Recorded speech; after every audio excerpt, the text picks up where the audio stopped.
Hi, Ray Fowler here. I'm a chiropractor in Atlanta, Georgia. I specialize in non-force chiropractic technique and exercise rehabilitation. A lot of people have back pain because of muscle imbalances and functional weaknesses in their body. Obviously, people have back pain for a lot of reasons. They can have arthritis, disc degeneration, disc herniations, etc. But even with these pathologies, if we can stabilize the spine and train more stable movement, then these pathologies often hurt a lot less. Okay? The two muscle groups that are often ignored in exercise rehab are the little muscles deep in the lumbar spine called the lumbar intrinsics, and they don't move the spine, but they sense movement. And when they sense movement, they tell the brain how to stabilize and protect the spine. And the other is the pelvic floor. That's the bottom of the core. Pelvic floor on the bottom, diaphragm on top, all of the abdominal muscles, and then these lumbar intrinsics. So the way to assess the lumbar intrinsic muscles is, and I'll show you the spine model, they're right along here. If you press into the spine on the side, so if you go to these bones right here and you come up and in, you'll be right on the lower lumbar intrinsics. If you brace your core, and so I'm pressing really firmly out in all directions, I'll feel those lumbar intrinsic muscles activate. If I don't feel them activate on one side, there's probably weakness there. Then if I raise my opposite arm up, I feel the muscle activate or tighten, and then it relaxes as I come down. So as I'm reaching, it puts a stress on the spine, so those lumbar intrinsics are telling the brain how to brace and protect the spine so I don't get hurt. So the way to activate them, the low-tech way, is to press on each side, activate the muscle, then I'm going to put one arm down. I'll show you from the side here. This arm is going to slowly come up, and then come down again, and then really blast the core. So instead of letting it relax on the way down, I'm going to increase the pressure to activate that muscle. One side will usually be weaker than the other. That's normal. What you want to do is start on the weak side, then go to the strong side, then the weak side again. I just like to do about 3 repetitions on the very lowest one, and then go up and do 3 there, and then do the other side, then do the weaker side again. The reason for just a couple of repetitions is this way it takes a very brief period of time to do it, and you can do it more frequently. Gentle, brief, frequent. That's the way to fix chronic problems. Okay? So again, I'm getting right in the spinous process, coming to the side, pressing in, activating that core, slowly coming up. As I come down, do 3 times there, go up on level 3 times, left side, right side again. Okay? This muscle, sometimes you can't feel it at all, and people get a little discouraged. Don't get discouraged.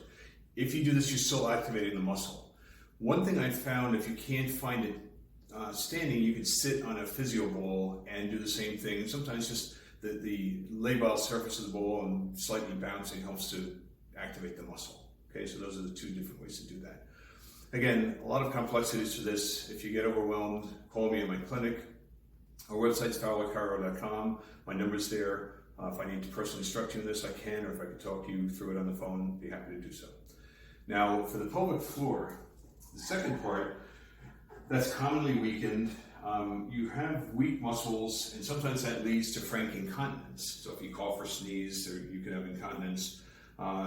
This is a very unpleasant situation, and it's really unfortunate that a lot of people have it. Women, because of their anatomy, more than men. But it can affect all of us. The pelvic floor doesn't have to be strong just to prevent incontinence. It has to be strong for you to have a good, strong core. And all the power to the extremities comes through the core, so that pelvic floor and diaphragm and all the abdominal and lumbar muscles have to work as one. So we don't want to just tighten, because it just refers to the weak fibers or tight fibers. They just get too tight and create more of an imbalance. So I'll show you how to tune into the muscle and then regulate its activation. Okay? I'm going to take a noodle from the store. You can also use a yoga mat rolled up, whatever feels the best to you. I'm going to sit on that. It's best to do it with bare feet, so my feet are touching the ground, and that helps me connect here. I'm going to stretch the bones, the sits bones, so I'm stretching those muscles a little bit, and I'm having this upright posture. Then I'm going to place my hands deep right at the inguinal ligament, at the very lowest part of your abdomen, and breathe into my fingers. So I'm going to have a very purposeful breath.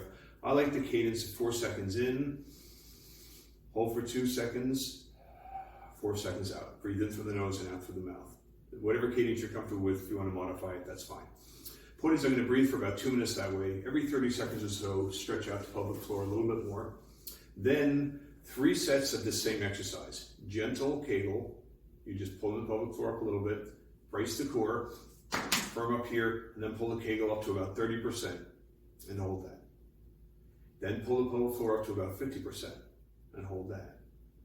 Then pull it up to 75% and hold that. Then all the way up, pull it up, breathe in, hold the breath, hold the full Kegel,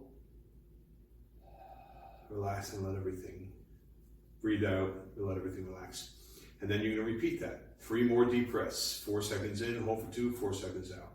Then gentle Kegel, brace the core, stronger Kegel to 30%.